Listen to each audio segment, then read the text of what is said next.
எந்த விஷயத்தை பற்றி பேச போகிறோம், யாரை பற்றி பேச போகிறோம் அப்படின்னு சொல்லி கேட்டோம் அப்படின்னா, எடப்பாடி பழனிசாமி இருக்கார் இல்லையா. ஸோ செப்டம்பர் 16ஆம் தேதி வந்துட்டு பார்த்தோம் அப்படின்னா டெல்லிக்கு போயிருந்தாரு அப்படின்னு சொல்லலாம்.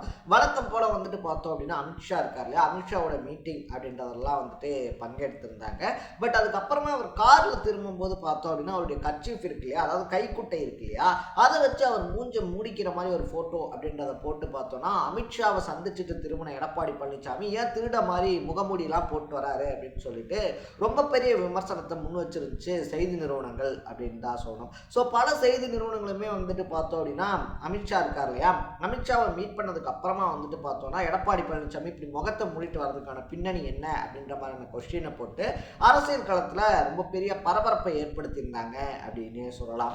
ஒரு பக்கத்தில் செய்தி நிறுவனங்கள் இதை போட்டு பரபரப்பாக்குறதுக்கு முன்னாடியே பார்த்தோம் அப்படின்னா டிடிவி தினகரன் இருக்கார் இல்லையா, அவர் கடுமையான விமர்சனம் அப்படின்றத முன் வச்சிருந்தாரு அப்படின்னு சொல்லலாம். ஸோ இன்னையிலேருந்து வந்துட்டு பார்த்தோம் அப்படின்னா எடப்பாடி பழனிசாமி இருக்கார் இல்லையா, அவரை முகமூடி எடப்பாடி பழனிசாமி அப்படின்னு சொல்லிட்டு கூப்பிடுங்க, இல்லைனா முகமூடி பழனிசாமின்னு சொல்லி கூப்பிடுங்க அப்படின்னு சொல்லிட்டு கடுமையான விமர்சனங்களை முன் வச்சிருந்தாரு அப்படின்னு தான் சொல்லணும். அதை தொடர்ந்து வந்துட்டு பார்த்தோம் அப்படின்னா திமுக நாத்தாக்கான்னு சொல்லிட்டு எல்லா கட்சிகளுமே வந்துட்டு அவர் முகத்தை மூடிட்டு போயிட்டாரு அப்படின்னு சொல்லிட்டு ரொம்ப பெரிய விமர்சனத்தை முன்வைக்க ஆரம்பிச்சிருந்தாங்க.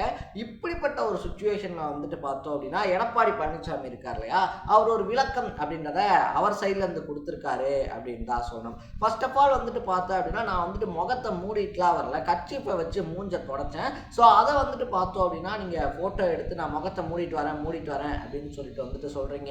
முகத்தை மூடிட்டு வர்றதுக்கான எந்த விதமான அத்தியாவசியமும் எனக்கு கிடையாது அப்படின்னு சொன்னதோட மட்டும் இல்லாம இனிமேல் பாத்ரூம் போனா கூட ரெஸ்ட் ரூம் போனா கூட உங்கள்கிட்ட சொல்லிட்டு தான் போகணும் போல, அந்த அளவுக்கு அரசியல் களம் அப்படின்றது வந்துட்டு ரொம்பவே ஒரு மாதிரி மலிவா போய்கிட்டு இருக்கு அப்படின்னு சொல்லி அவருடைய ஆதங்கத்தை வெளிப்படுத்தி இருந்தாரு அப்படின்னு சொல்லலாம். ஸோ என்னதான் நடக்குது, இபிஎஸ் இருக்கார் இல்லையா எடப்பாடி பழனிசாமி அமித்ஷாவை சந்திச்சதுக்கு அப்புறமா உண்மையா மூஞ்ச மூடிட்டு வந்தாரா இல்லையா, அதுக்கு பின்னாடி இருக்கக்கூடிய பின்னணி என்ன, அதை தாண்டி வந்துட்டு அமித்ஷாவுடைய அந்த சந்திப்பு இருக்கு இல்லையா, அதில் பேசப்பட்ட முக்கியமான விஷயங்கள் என்ன அப்படின்ற மாதிரி பல விஷயங்களை தான் நம்ம இன்னைக்கு இந்த வீடியோவில் பேச போகிறோம். அதுக்கு முன்னாடி நம்ம சேனலுக்கு நீங்கள் புதுசாக வந்திருந்தீங்க அப்படின்னா இதே மாதிரி அப்பப்போ அப்டேட்டாக போயிட்டு இருக்க விஷயங்கள், அது கரண்ட் அஃபேர்ஸாக இருந்தாலும் சரி, பாலிடிக்ஸாக இருந்தாலும் சரி, ஸ்போர்ட்ஸாக இருந்தாலும் சரி, அப்பப்போ அப்டேட்டாக போயிட்டு இருக்க விஷயங்கள் இருக்கு இல்லையா, அதை நீங்கள் தொடர்ந்து தெரிஞ்சுக்கணும் அப்படின்னு ஆசைப்பட்டீங்கன்னா மறக்காம சேனலை ஃபாலோவும் சப்ஸ்கிரைப் பண்ணிக்கோங்க. ஸோ ஃபர்ஸ்ட் ஆஃப் ஆல் வந்துட்டு பார்த்தோம் அப்படின்னா அந்த செப்டம்பர் 16ஆம் தேதி வந்துட்டு போனதே வந்துட்டு முத்துராமலிங்க தேவர் இருக்கார் இல்லையா, அவருக்கு பாரத ரத்னா விருது தரணும் அப்படின்றத வலியுறுத்துவதற்காகவும், அது மட்டும் இல்லாமல் துணை ஜனாதிபதியாக இருக்கக்கூடிய சிபிஆர் இருக்கார் இல்லையா, சிபி ராதாகிருஷ்ணன், அவருக்கு வாழ்த்து தெரிவிக்கிறதுக்காகவும் தான் போனேன் அப்படின்னு சொல்லிட்டு எடப்பாடி பழனிசாமி சைட்ல இருந்து சொல்லப்படுது. அதுக்கு முக்கியமா வைக்கக்கூடிய கேள்விகள் என்னவா இருக்கு அப்படின்னு சொல்லி பார்த்தோம்னா, நீங்க ஆளுங்கட்சியா இருக்கும்போது வந்துட்டு முத்துராமலிங்க தேவர் இருக்கார் இல்லையா, அவருக்கு வந்துட்டு செலவைக்கணும் அப்படின்ற கோரிக்கைலாம் வைக்க தோணலையா, எதிர்கட்சியா இருக்கும்போது தான் அதெல்லாம் தோணுதா, அவருக்கு வந்துட்டு பாரத ரத்னா விருது கொடுக்கணும் அப்படின்றதெல்லாம் இப்பதான் தோணுதா அப்படின்ற மாதிரியான கேள்விகள் முன்வைக்கப்பட்டுச்சு. அதை தாண்டி வந்துட்டு பார்த்தோம் அப்படின்னா நீங்க கட்சி விஷயமா பேச போனது அப்படின்றதெல்லாம் சரிதான், பட் போகும்போது பார்த்தோம் அப்படின்னா ஒரு குரூப்பா போயிருக்காங்க. முக்கிய முன்னாள் அமைச்சர்களாக இருந்தாலும் சரி, முக்கிய நிர்வாகிகளாக இருந்தாலும் சரி, அவங்களோட போய் இபிஎஸ் இருக்கார் இல்லையா அமித்ஷாவை மீட் பண்ணதுக்கு அப்புறமா ஒரு சில மணி நேரங்கள் தனியான சந்திப்பு அப்படின்றது நடந்திருக்கு அப்படின்னு சொல்றாங்க. ஸோ தமிழ் ஹிந்தி ரெண்டுமே தெரிஞ்ச டிரான்ஸ்லேட்டர் ஒருத்தரை வச்சு தான் இந்த முக்கியமான விஷயம் அப்படின்றது பேசப்பட்டிருக்கு.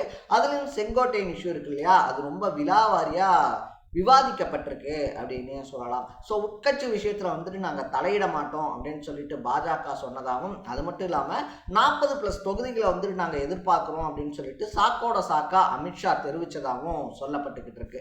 இன்னொரு பக்கத்தில் வந்துட்டு பார்த்தோம் அப்படின்னா இந்த உட்கட்சி பிரச்சனைகள்லாம் இருக்கு இல்லையா, அதெல்லாம் வந்துட்டு பேசி முடிங்க, இப்படி ஒவ்வொரு மூத்த நிர்வாகியாக வந்துட்டு பிரிஞ்சு போகிறேன் அப்படின்னு சொன்னால் கட்சி வலு இல்லாமல் போயிடுச்சுன்னா சிக்கலாக போயிடும், நம்ம கூட்டணியாக இருக்கிறதுனால இந்த மாதிரியான நேரத்தில் ஒருத்தர் ஒதுக்கி விடுறது சரியாக இருக்காது, அதை கொஞ்சம் வந்துட்டு நாங்கள் உங்களுக்கு ஒரு நிர்பந்தத்தை தரல, பட் கொஞ்சம் யோசிங்கன்னு சொல்கிறோம் அப்படின்னு சொல்லிட்டு அறிவுரை சொன்னார் அப்படின்னு ஒரு தரப்பு சொல்கிறாங்க.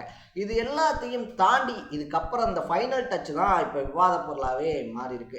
அப்படி அதை முடிச்சதுக்கு அப்புறமா வந்துட்டு பார்த்தோம் அப்படின்னா எடப்பாடி பழனிசாமி போனது ஒரு காரு, பட் திரும்பி ரிட்டர்ன் வந்தது பார்த்தோம் அப்படின்னா வேற ஒரு காரு அப்படின்னே சொல்லலாம்.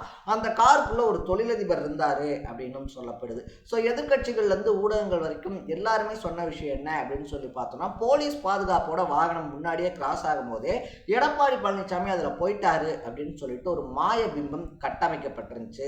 இல்லை எடப்பாடி பழனிசாமி இன்னும் அமித்ஷாவோட தான் பேசிக்கிட்டு இருக்காரு அப்படின்னு சொல்லியிருந்தா அது பெரிய விஷயமா பேசப்பட்டிருக்காது. பட் அவங்களோட போற மாதிரி ஒரு மாய பிம்பம் வந்துட்டு கட்டமைக்கப்பட்டு அதுக்கப்புறமா வந்துட்டு பார்த்தோம் அப்படின்னா அவர் தனியாக ஒரு காரில், அதுவும் வேற ஒரு காரில் பாதுகாப்பே இல்லாமல் போக வேண்டிய பின்னணி என்ன அப்படின்னு சொல்லி கேட்கும்போது எடப்பாடி பழனிசாமி தரப்பு இருக்காங்க இல்லையா, அவங்கள பொறுத்த வரைக்குமே அவங்க சொல்கிற விஷயம் என்னவா இருக்குது அப்படின்னு சொல்லி பார்த்தோன்னா, எனக்கு கிடைச்ச காரில் வந்துட்டு நான் ஏறி போனேன், இதில் வந்துட்டு என்ன தப்பு, நான் அந்த டைமில் இருக்கும்போது அந்த கார் அங்கே இருந்துச்சு, நான் போய் சேர இடத்துக்கு அந்த கார் போச்சு, அதனால நான் அந்த காரில் போனேன், இதில் எதுவும் தப்பாக இல்லையே அப்படின்னு சொல்லிட்டு எதிர்பார்த்த கார் கிடைக்காததுனால நான் கிடைச்ச காரில் ஏறி போனேன், நான் கிடைச்ச காரில் ஏறி போனதுனால நீங்கள் எழுதி கொடுத்ததை கேட்டுக்கிட்டு இருக்கீங்க அப்படின்னு சொல்லிட்டு பார்த்தோம் அப்படின்னா அடுக்கு மொழியில பதில் தந்திருக்கார் எடப்பாடி அப்படின்னே சொல்லலாம். பட் இதெல்லாம் கொஞ்சம் கூட வந்துட்டு பார்த்தோம் அப்படின்னா ஆளும் கட்சியா இருக்கக்கூடிய திமுகவா இருந்தாலும் சரி, நாம் தமிழரா இருந்தாலும் சரி அக்செப்ட் பண்ணிக்கல அப்படின்னு தான் சொல்லப்படுது.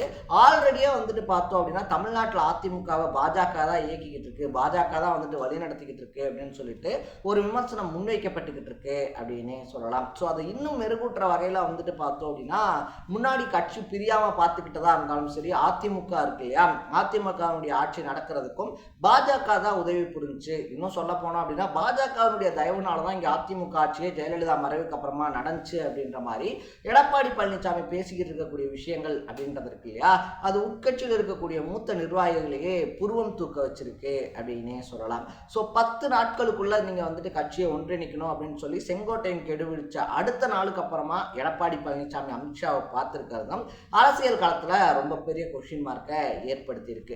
இது எல்லாத்தையும் தாண்டி நான் முகத்தை மூடலை, முகத்தை தொடச்சிட்டு தான் வந்தேன் அப்படின்னு சொல்லி எடப்பாடி சொல்லியிருக்கிறதும் அதை ஆளும் கட்சியாக இருந்தாலும் சரி இல்லை எதிர்கட்சிகளாக இருந்தாலும் சரி ஏற்க மறுக்கிறதும் அரசியல் களத்தில் பரபரப்பை ஏற்படுத்தியிருக்கு.